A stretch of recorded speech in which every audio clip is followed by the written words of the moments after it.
Ibu Saudara, selamat pagi. Selamat kita bertemu kembali di dalam jam ibadah kita pada pagi hari ini.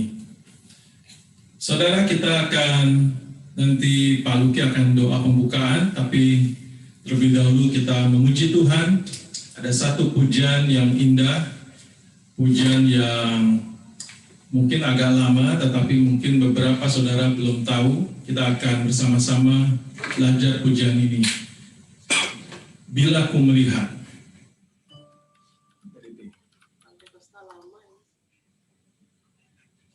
Kebaikan-Mu,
Yesus.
kasih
Bapa yang baik, Bapa yang kami sembah di dalam nama Tuhan Yesus, kami mengucap syukur dan terima kasih Tuhan atas pemeliharaan-Mu sepanjang seminggu ini.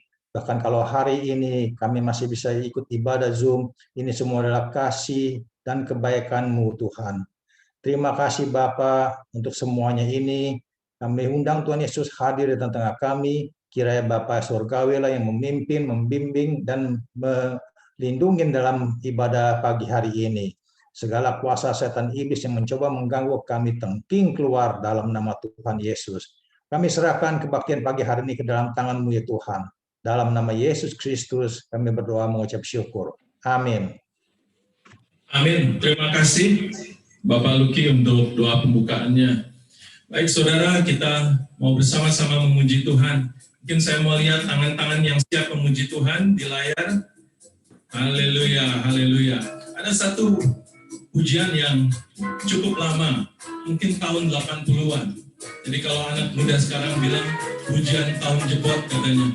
Tetapi saya percaya pujian ini tetap berkenan di hadapan Tuhan. Baik saudara, kita mau menyanyikan pujian ini bersama-sama.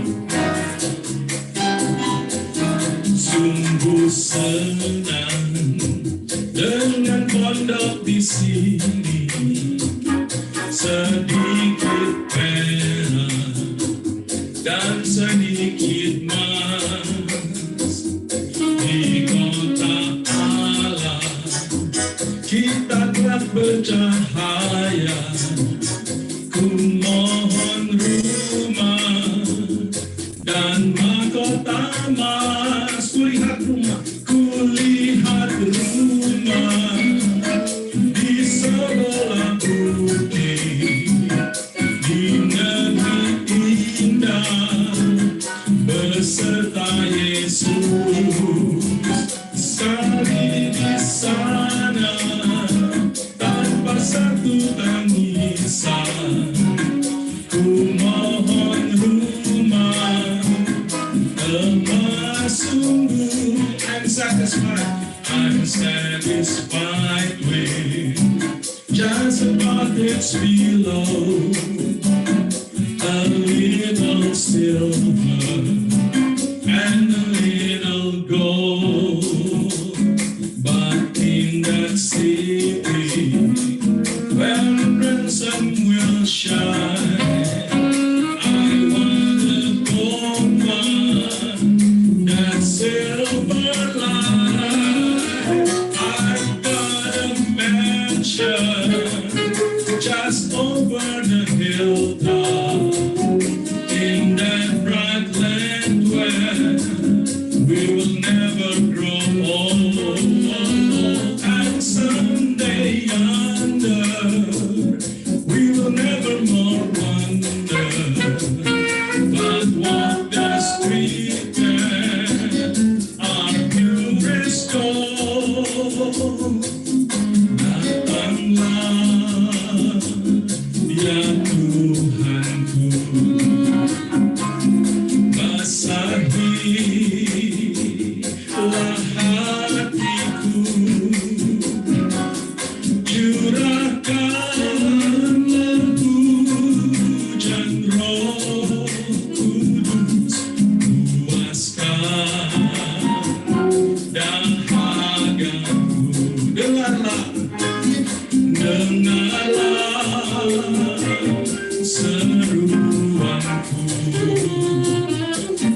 Baik, Bapak Ibu Saudara yang berbahagia pada pagi hari ini, kita akan diberkati oleh satu kesaksian pujian. Nanti istri saya, Bu Susi, akan menyanyikan satu pujian untuk kemuliaan nama Tuhan.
dipujangkan dan menulis kasih Yesus Tuhanku.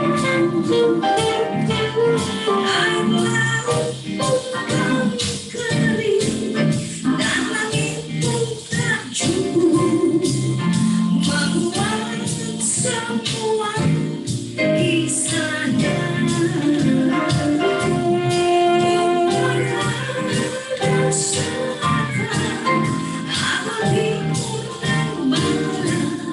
Hanya sejari panas yang terbakar, hanya sejari kertas yang terbakar, hanya sejari kertas yang terbakar.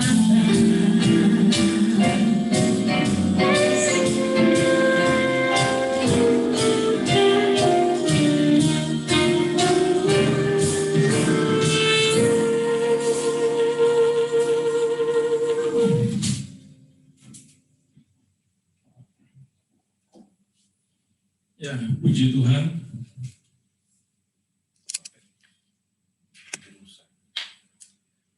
Puji Tuhan, saudara. Hari ini memang luar biasa, karena juga kebetulan hari ini pemusiknya kumpul semua ini. Anak-anak ada semua di sini, ada Aldo, ada Deborah, dan ada Rio. Cuman nggak kelihatan karena layarnya nggak bisa mundur lagi. Baik saudara, kita sudah memuji Tuhan semuanya dan kami percaya itu boleh menyenangkan hati Tuhan setiap pujian yang sudah kita angkat. Kita juga akan persiapkan hati kita untuk sebentar lagi kita mendengarkan firman Tuhan. Bapak Pendeta Revi sudah siap untuk memberkati kita semua. Tapi terlebih dahulu kita mau memuji Tuhan, satu pujian untuk firman Tuhan kita pada pagi hari ini.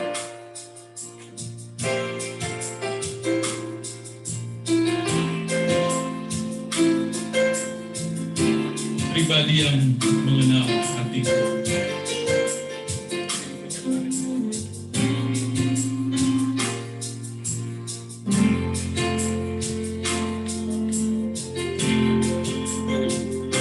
Seperti rusa yang haus, rindu aliran sungaimu.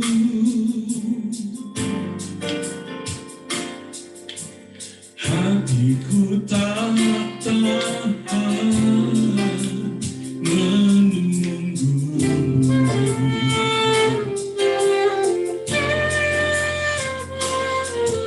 Bagai anak gersang menanti datangnya hujan.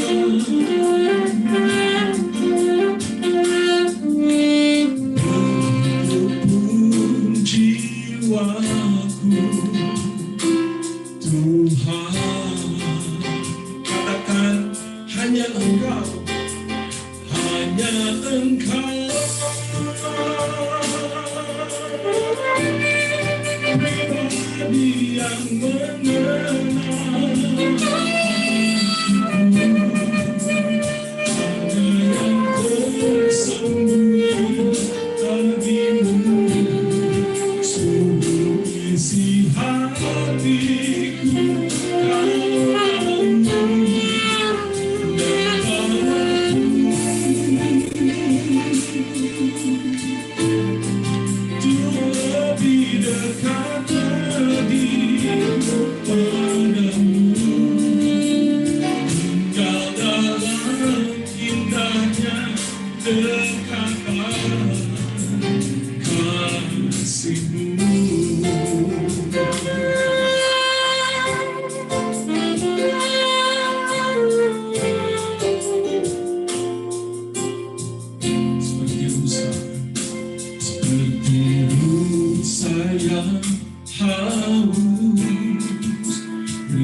Aliran sungaimu,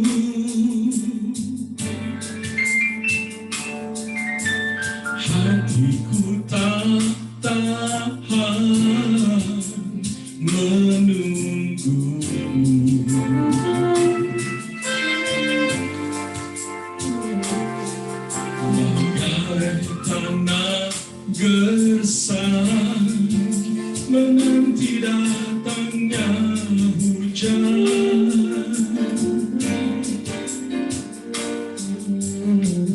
Begitupun jiwaku, Tuhan. Katakan saudara, hanya Engkau, hanya Engkau.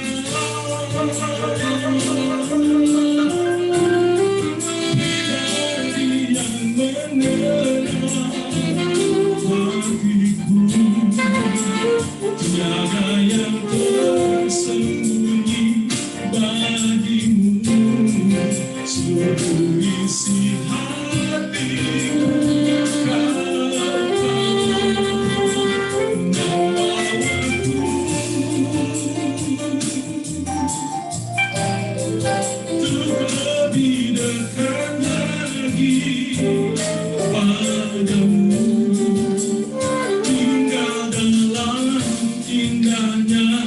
Dekapan kasih-Mu, tinggal dalam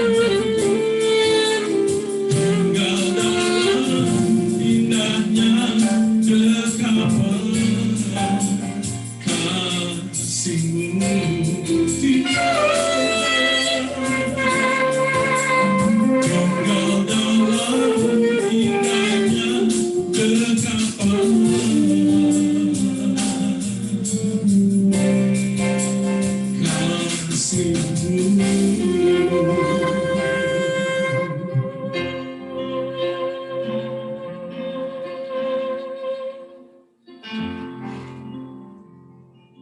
Tuhan, kiranya kami senantiasa boleh berada di dalam dekapan kasih-Mu, Tuhan Yesus. Itu kerinduan kami, itu kesenangan kami, dan biarlah itu juga menjadi kesenangan Engkau, Allahku. Terima kasih Tuhan Yesus. Kami sudah memuji Engkau, kami sudah menyembah Engkau. Dan tiba saatnya kami mau mendengarkan firman-Mu. Tuhan Yesus berkati kami semua pagi hari ini di depan layar screen kami masing-masing, di rumah kami masing-masing. Engkau melawat kami semua pada pagi hari ini Tuhan. Hamba-Mu yang sudah Engkau persiapkan untuk memberkati kami. Pendeta Revi, Tuhan Yesus, taruh hamba-Mu di dalam kuasa tangan-Mu Tuhan Yesus. Biar setiap perkataan yang keluar dari mulut lidah bibir hamba-Mu ini semata-mata hanya perkataan Engkau saja Tuhan Yesus. Dan biar kami semua boleh terberkati oleh setiap firman yang keluar dari mulut lidah hamba-Mu ini. Terima kasih Tuhan. Terima kasih Bapa di surga. Kami percaya Tuhan, tolong jam pemberitaan ini awal, pertengahan, hingga akhirnya Tuhan. Tutup bungkus semuanya di dalam kuasa darah Tuhan Yesus. Segala kuasa-kuasa yang tidak berkenan, yang berusaha mengganggu jam pemberitaan firman ini, Engkau halaukan di dalam nama Tuhan Yesus Kristus. Terima kasih Bapa di surga. Dalam nama Tuhan kami Yesus Kristus, kami siap mendengarkan firman-Mu. Amin.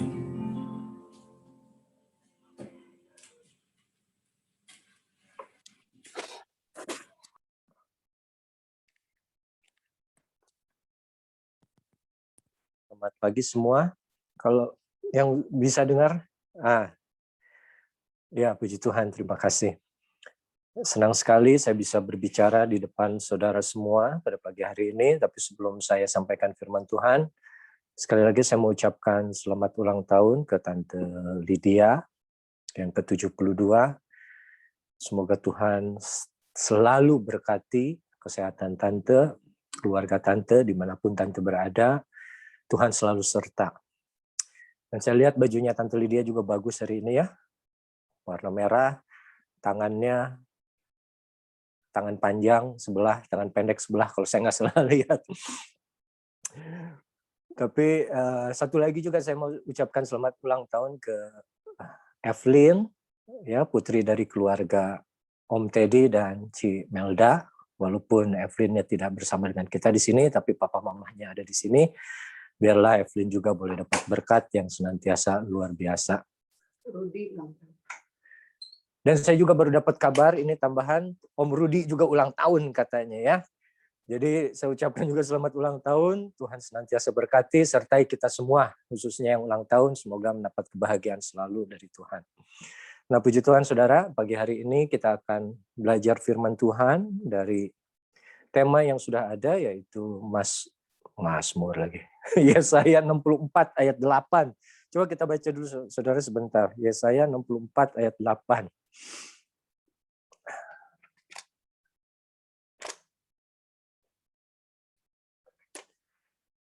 Nah, bunyinya, tetapi sekarang, ya Tuhan, Engkaulah Bapa kami, kamilah tanah liat, dan Engkaulah yang membentuk kami, dan kami sekalian adalah buatan tangan-Mu.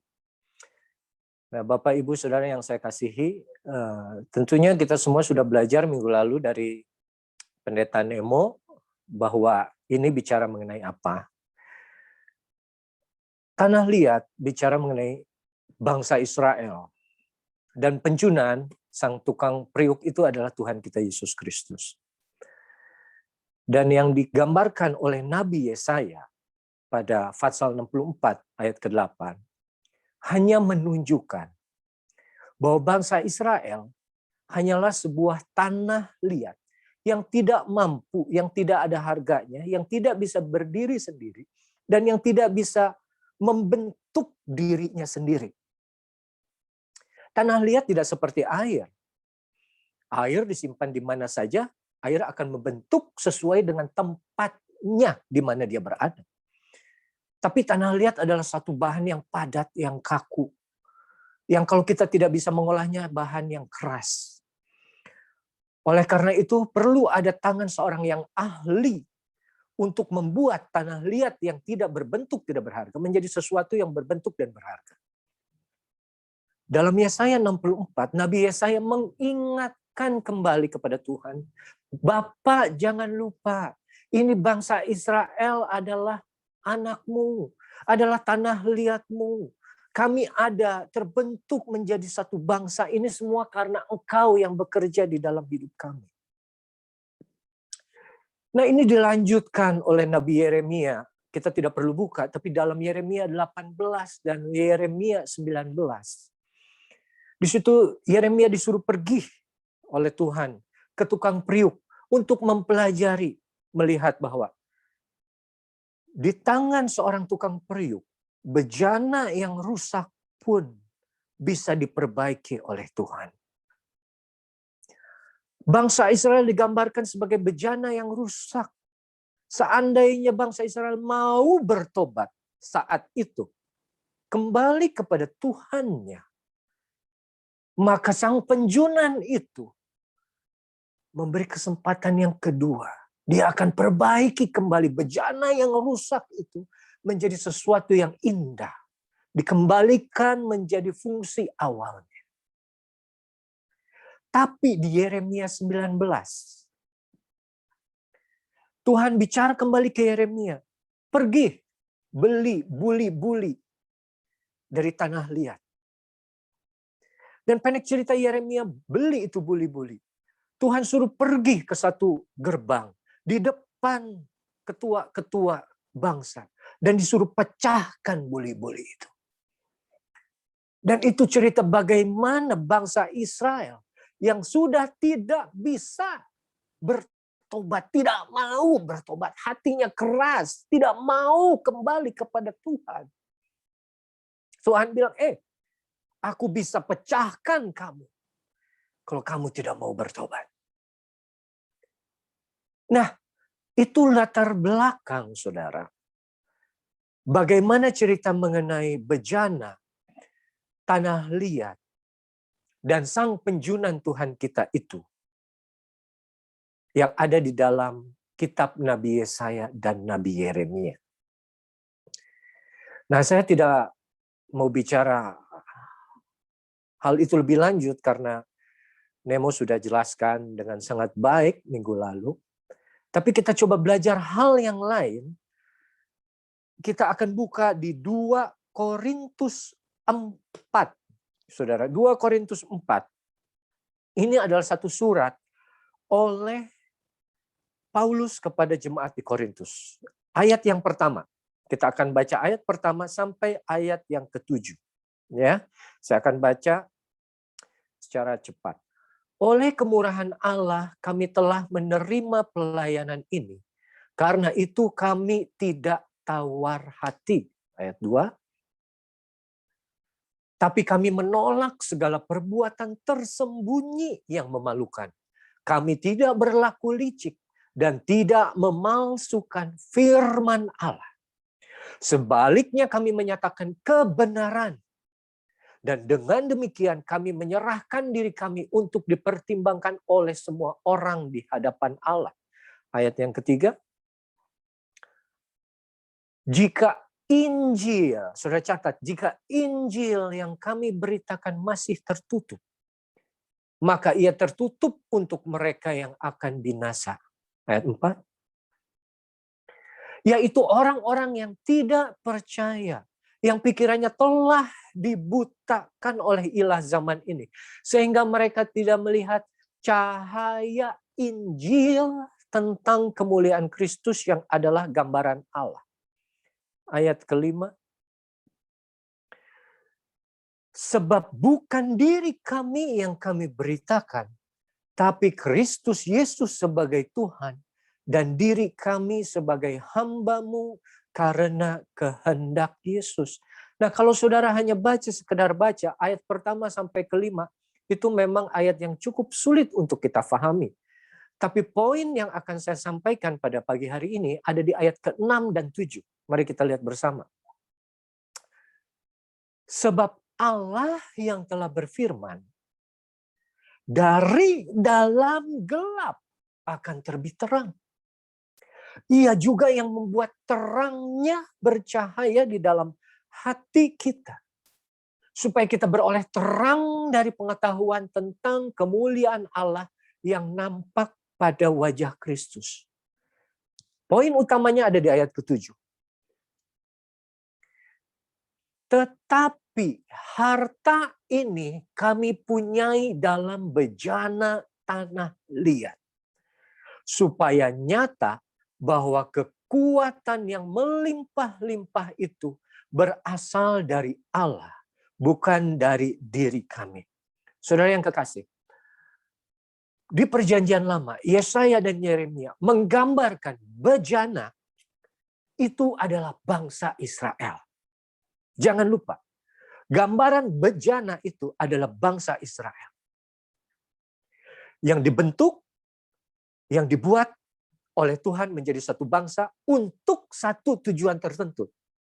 Tuhan membuat satu bejana. Itu ada alasannya, itu ada tujuan. Dan bangsa Israel saat itu gagal dalam melaksanakan tugas yang Tuhan sudah percayakan kepada mereka. Makanya bejana itu dipecahkan oleh Tuhan. Bangsa Israel diserahkan kepada bangsa Asyur. Bangsa Yehuda diserahkan kepada bangsa Babel. Dan ditawan selama 70 tahun. Ingat, bejana dalam Perjanjian Lama bicara mengenai bangsa Israel. Tapi barusan kita baca Rasul Paulus di surat Korintus. Dia bilang pada 2 Korintus 4 ayat 7 tadi, tidak perlu dibuka lagi, tapi dia bilang, harta yang kami punya dalam bejana tanah liat ini. Paulus sudah mengutarakan bahwa dirinya, bahwa kita semua sebetulnya bukan lagi bangsa Israel saja, adalah bejana dari tanah liat. Adalah alat yang dibentuk oleh Tuhan untuk mengerjakan tugas yang Tuhan sudah percayakan kepada kita masing-masing. Tapi yang saya ingin tekankan, dia bilang ada harta yang kami punyai dalam bejana tanah liat.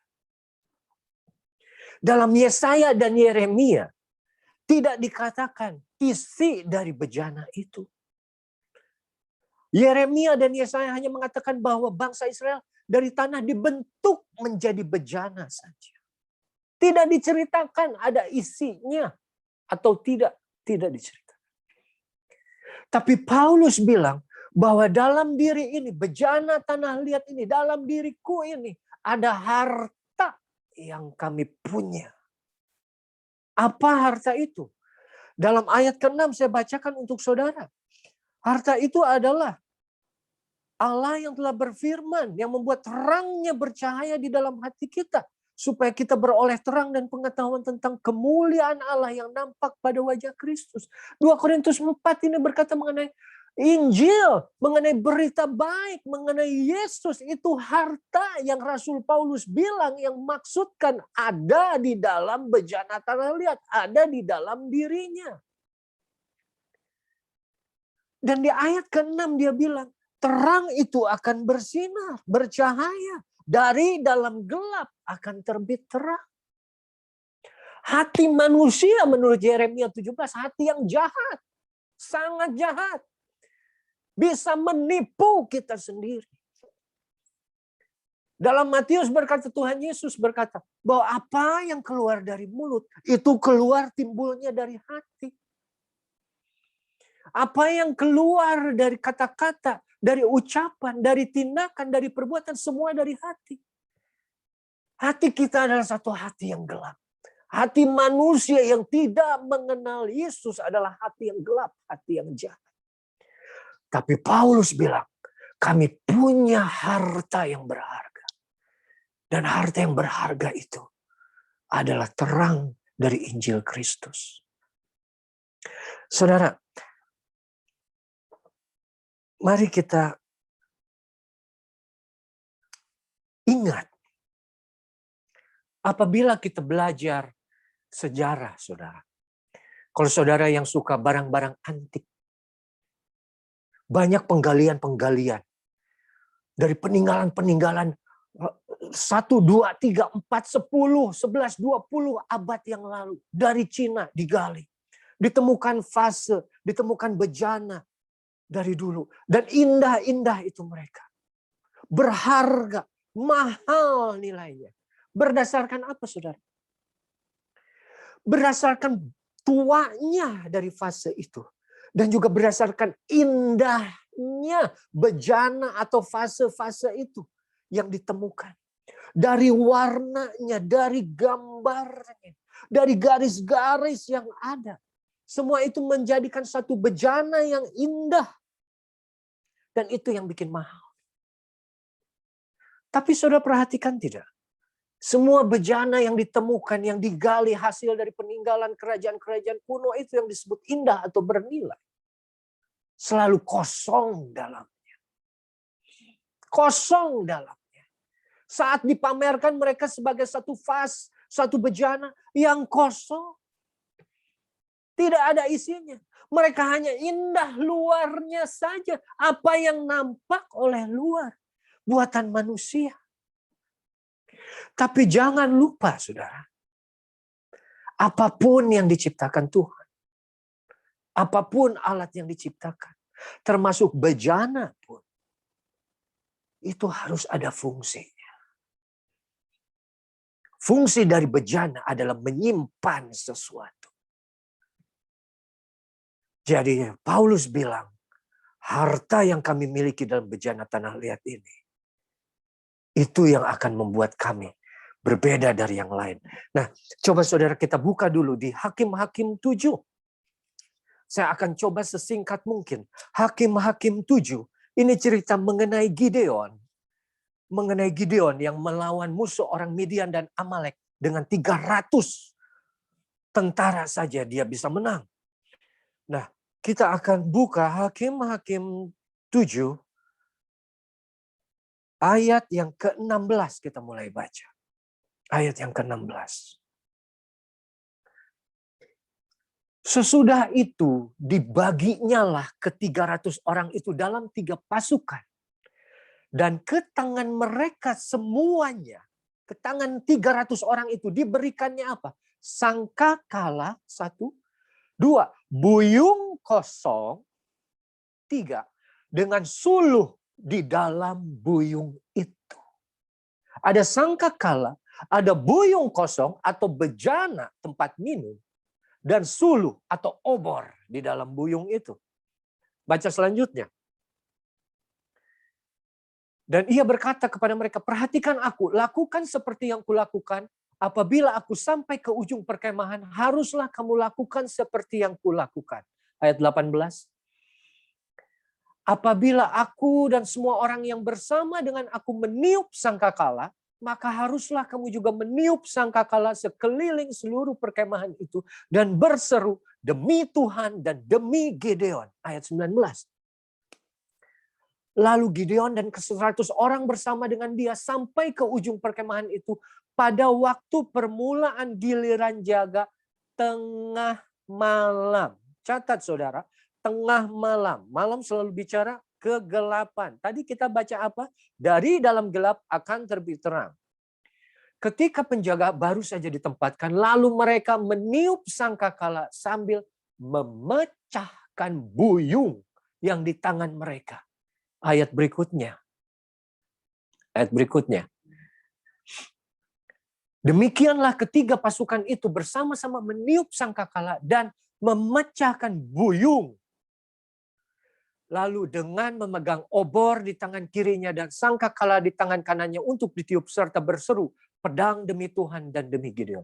Saudara yang kekasih, kalau saudara perhatikan, 300 tentara ini dikasih sangkakala atau trompet atau shofar dan juga buyung kosong yang di dalamnya ditempatkan obor atau suluh yang menyala. Buyung adalah tempat minum, saudara. Buyung harusnya dipergunakan untuk minum. Tapi Tuhan bilang, buyung itu harus dalam keadaan kosong. Artinya apa? Apapun yang ada di dalam isi buyung itu sebelum harus dibuang, harus dikeluarkan. Karena kamu harus masukkan satu benda yang lain yang tidak biasanya ada di dalam buyung itu, yaitu obor, yaitu suluh. Dan saat 300 tentara itu diam-diam mendekati kemah musuhnya, saat tengah malam, mereka harus tiup sangkakala dan buyung yang mereka bawa kosong yang sudah ada isinya suluh itu dipecahkan bersama-sama. Dan obor itu diangkat nyala. Saudara bayangkan, ada obor, ada terang yang menyala, tapi tidak kelihatan karena dia ada di dalam buyung tempat minum yang terbuat dari tanah liat. Dan itu dibawa sampai satu waktu, ada waktunya. Buyung atau bejana itu harus dipecahkan supaya terang itu bisa nampak. Saudara yang kekasih, saat Gideon menyerang, itu dalam waktu malam, dalam waktu gelap. Kegelapan bukan sesuatu yang jarang, bukan sesuatu yang haram kita lewati sebagai orang Kristen. Kegelapan dari awal bangsa Israel keluar dari Mesir. Saat mereka keluar sebagai bangsa, Paskah pertama saat mereka mengoles darah anak domba di pintu itu. Mereka keluar saat malam. Tuhan Maha Kuasa. Dia bisa keluarkan mau pagi, mau siang, mau sore. Tapi Tuhan pilih malam. Saat gelap. Saat bangsa Israel menyeberang Laut Teberau. Musa membelah Laut Teberau itu dengan tongkat. Itu dilakukan saat apa, saudara? Malam. Tuhan Yesus lahir saat malam, saat gelap. Tuhan Yesus juga saat dia mati di kayu salib. Dia dipaku dari jam 9, tapi ditulis dalam Injil dari jam 12 siang sampai jam 3 sore. Gelap di atas langit Yerusalem semua. Dan saat Tuhan Yesus mati jam 9 atau jam 3 sore, dia dikuburkan menjelang pergantian waktu, menjelang gelap juga. Dan ingat saudara, saat Yesus dibangkitkan pula di hari ketiga, pagi-pagi sekali Maria Magdalena pergi. Saat hari masih gelap. Kegelapan tidak pernah bisa lepas dari perjalanan orang Israel. Khususnya dari perjalanan kita orang Kristen. Ada maksud Tuhan yang dia tunjukkan secara jelas. Kenapa dia bekerja luar biasa pada kejadian-kejadian penting saat dalam gelap. Paskah pertama Israel keluar dari Mesir, malam. Perjamuan terakhir Yesus sebelum dia diadili dan dihukum mati, malam juga. Kenapa saudara?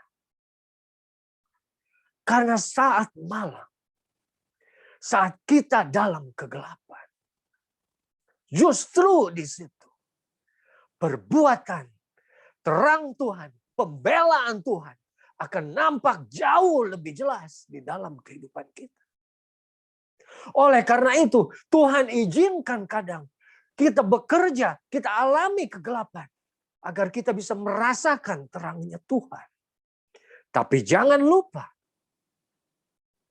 dalam cerita Gideon, saat dia menyerang dalam kegelapan, saat dia membawa buyung yang kosong itu, dengan obor yang menyala di dalamnya, ada waktunya. Ada waktunya. Buyung atau bejana tanah liat itu harus dipecahkan. Supaya apa? Supaya obor itu bisa nampak keluar. Cahaya terang kemuliaan Tuhan bisa nampak untuk kita maupun untuk musuh kita. Jadi saudara jangan aneh. Kalau saat kita dalam satu titik kehidupan, kita merasa seperti hidup kita itu ada dalam titik nadir. Kita serasa kita hancur. Hidup kita serasa dipecahkan. Oleh masalah, oleh cobaan. Mungkin kita kadang berpikir oleh Tuhan. Kenapa Tuhan biarkan? Kenapa Tuhan izinkan ini? Saya dipecahkan, hancur berkeping-keping hati ini Tuhan. Hidup ini Tuhan izinkan hancur. Karena memang ada waktunya saudara. Hidup ini, hidup saudara dan saya, dengan segala kesombongan kita, dengan segala ego kita, dengan topeng kita, kepribadian kita, keangkuhan kita, karakter yang tidak berkenan di hadapan Tuhan. Tuhan izinkan hancur satu saat. Agar Tuhan bisa lihat apa yang ada di dalam isi bejana tanah liatmu. Apa yang ada di dalam hatimu. Apa ada terang firman Tuhan. Apa ada terang Kristus? Apa obor itu menyala? Atau saat bejana itu pecah, tidak ada apa-apa di dalamnya. Kosong, gelap. Sudah pernah lihat periuk yang kosong? Sudah pernah lihat bejana yang kosong? Buyung yang kosong? Sudah lihat teropong? Apa yang sudah temukan? Gelap, tidak ada apa-apa. Tapi dalam cerita Gideon, bejana yang kosong itu, buyung yang kosong itu diisi oleh terang firman Tuhan. Oleh kabar baik. Dan ada waktunya. Ada waktunya hidup sangat terlalu sakit menyakitkan. Dan kita pecah. Dan justru saat kita pecah, Tuhan bisa lihat. Saudara seiman kita bisa lihat. Apakah kita jadi terang atau tidak. Saudara yang kekasih, bejana tanah liat di tangan penjunan selalu bicara hidup kita di tangan Tuhan yang Dia bentuk. Tapi hidup kita tidak boleh berhenti hanya menjadi bejana saja. Hidup kita harus ada isinya, saudara. Bejana kita itu harus ada isinya. Apa isi hidup saudara saat ini? Dan itu isi saudara tidak akan terlihat sampai hidup kita betul-betul pecah di hadapan Tuhan. Hancur. Selama kita masih merasa kuat, kita penuh topeng menutupi segala kesalahan kita. Menutupi dosa-dosa kita. Kita bisa senyum, tapi hati kita nangis. Kita bisa berdoa, tapi kita masih berdosa. Tapi ada satu titik, Tuhan izinkan kita pecah. Karena Tuhan mau lihat. Karena Tuhan mau orang lain juga lihat. Kita isi dari bejana tanah liat itu apa. Isi jauh lebih penting daripada sekadar bejana yang terlihat oleh manusia. Oleh karena itu dalam 2 Korintus 4 ayat terakhir. Tidak perlu kita buka, tapi Paulus bilang, aku lebih memperhatikan yang tidak kelihatan daripada yang terlihat. Karena yang tidak terlihat itu kekekalan. Yang terlihat itu hanya sementara.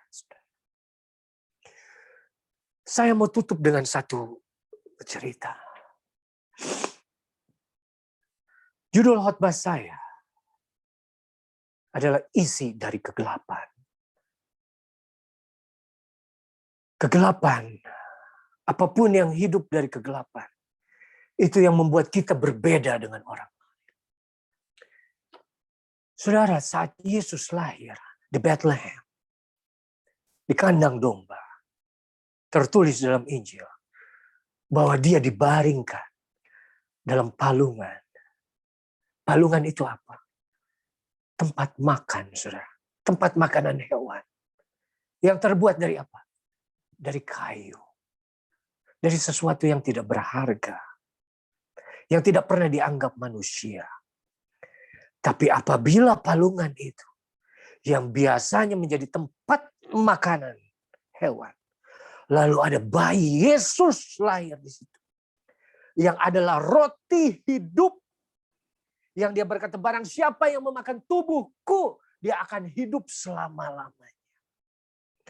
Maka saat Yesus lahir di palungan itu, ada sukacita yang luar biasa turun kepada bangsa, umat manusia saat itu, khususnya bangsa Israel. Karena keselamatan, karena Allah beserta dengan kita. Dan itu terjadi saat apa? Saat malam hari, saudara. Saat sebuah kapal nelayan menyeberang danau Galilea. Dan di tengah danau kapal nelayan itu mengalami badai angin tofan yang mengamuk luar biasa. Yang membuat kapal itu mau tenggelam. Tapi apa yang membuat badai itu hilang dan danau kembali tenang? Karena ada Yesus isinya. Selama ada Yesus di dalam kita, tidak saja sukacita, tapi ada ketenangan dan damai sejahtera yang akan dihasilkan dari badai yang luar biasa. Dan itu terjadi semua pada waktu malam, saudara. Singkat cerita, saat Yesus disalibkan, ada kegelapan yang tadi saya bilang timbul di atas langit Yerusalem selama 3 jam. Dan saat Yesus dikuburkan menjelang malam. Dan saat dia ditempatkan dalam satu kubur yang ditutup oleh batu. Supaya dia tidak bisa bangkit, supaya dia tidak bisa dicuri, katanya. Tapi kalau Tuhan kita, Tuhan saudara dan saya, ada di tempat yang tertutup. Dan saat hari ketiga dia dibangkitkan. Kubur kosong, dia terbuka, dia keluar. Kita, saya dan saudara, mendapat kemenangan yang luar biasa. Saudara yang kekasih. Bejana memang penting. Tapi jauh lebih penting apa isinya. Saya harapkan selama bertahun-tahun, selama belasan tahun, Selama puluhan tahun saudara sudah mengikut Tuhan Yesus sampai sekarang. Saya pribadi rindu melihat bejana hidup saudara tidak kosong. Tapi ada Injil Kristus yang terang bercahaya. Dan kalau ada saatnya saudara merasa hidup saudara hancur berkeping-keping, jangan takut, jangan marah, jangan kecewa. Karena itu memang saatnya terang Tuhan, kemuliaan Tuhan dinyatakan lewat hidup saudara dan saya. Puji Tuhan, terima kasih saudara. Demikianlah firman Tuhan pada pagi hari ini. Mari kita berdoa. Kita tunduk kepala. Tuhan, Bapa kami yang baik, yang kami kenal dalam Kristus Yesus. Kembali kami bersyukur untuk firman yang kami boleh dengar pagi hari ini. Kembali diingatkan bahwa kami hanyalah bejana tanah liat yang tidak ada artinya, tapi kami memiliki harta yang tidak ternilai, yaitu Injil Kristus. Terang dari Tuhan itu boleh ada di dalam hidup kami. Dan kami mau percaya Tuhan, jika kami melewati hari-hari gelap kami, satu titik nadir kami di mana kami merasa hancur berkeping-keping hidup kami. Biarlah kami boleh tetap memiliki iman percaya bahwa itulah saatnya terang-Mu boleh dinyatakan di dalam hidup kami. Dan kami boleh nampak isi hati kami yang sesungguhnya. Terima kasih Tuhan. Hamba-Mu berdoa untuk setiap jemaat AMS Citycon yang hadir mendengarkan firman-Mu pada pagi hari ini.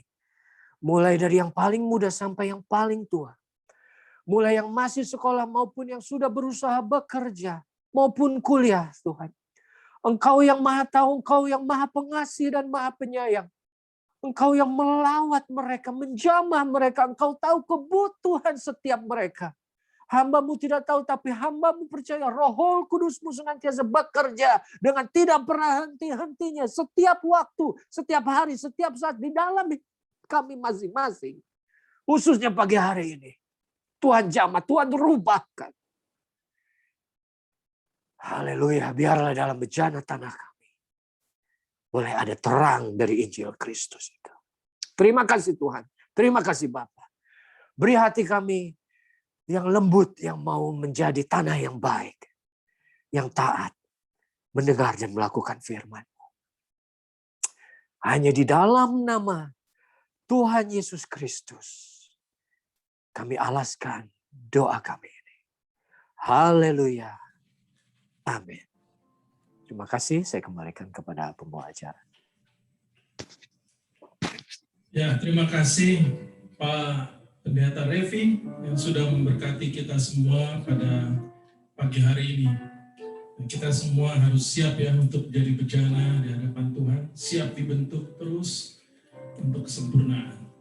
Terima kasih Pak, Tuhan berkati Bapak, berkati keluarga Bapak, dan saya percaya setiap pelayanan Bapak juga Tuhan berkati, dan apapun yang Bapak kerjakan senantiasa Tuhan buat berhasil. Terima kasih Bapak Pendeta Revi.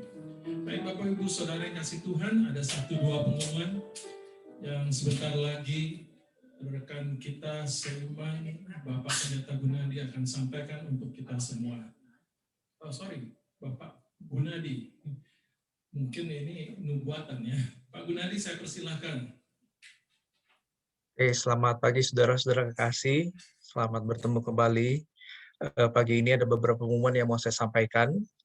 Yang pertama adalah minggu depan kita masih bertemu kembali dalam ibadah via online melalui Zoom.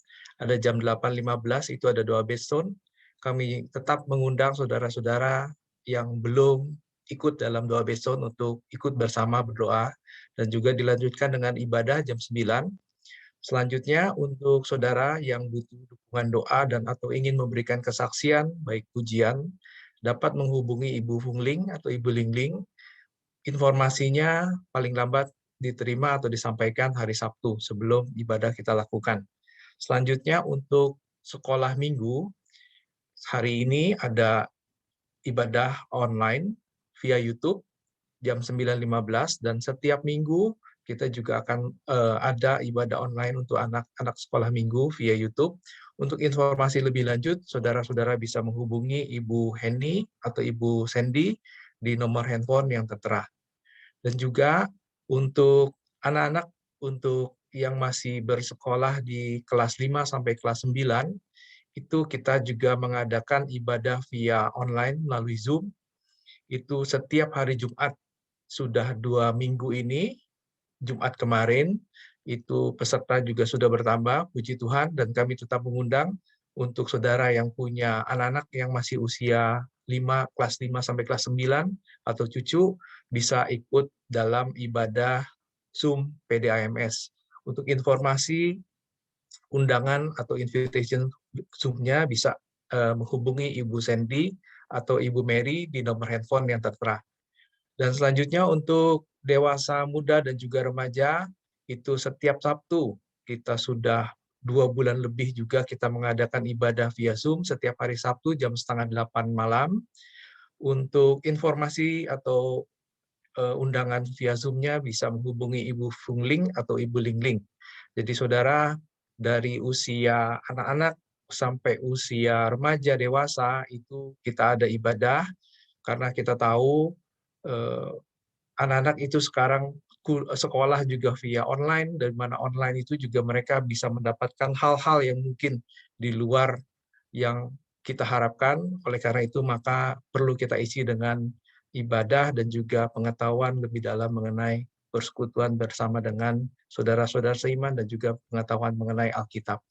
Selanjutnya, saudara, kami juga tetap menghimbau untuk jemaat untuk doa puasa bagi bangsa dan negara Indonesia, untuk gereja-gereja di Indonesia yang masih juga kita melakukan ibadah online, kemudian juga pandemi COVID masuk dalam tahap vaksinasi, semoga berjalan lancar.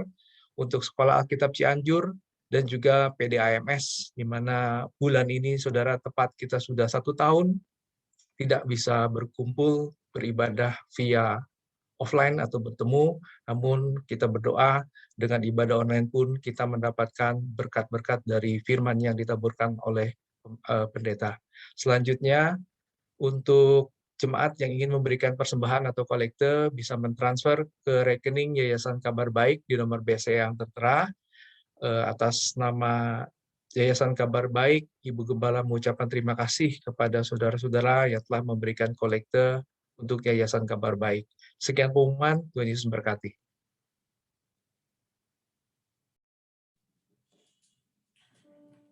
Terima kasih Bapak Gunadi untuk pengumuman yang sudah disampaikan. Baik Bapak Ibu Saudara yang kasih Tuhan, kita akan tuntaskan, akan selesaikan ibadah kita. Nanti Ibu Pendeta Melani, Gembala kita akan memberikan doa berkat. Tapi sebelumnya kita akan mengangkat doa Yabes ini dalam satu pujian. Saya undang Bapak Ibu kalau tidak berkenan untuk bangkit berdiri.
Mari kita berdoa.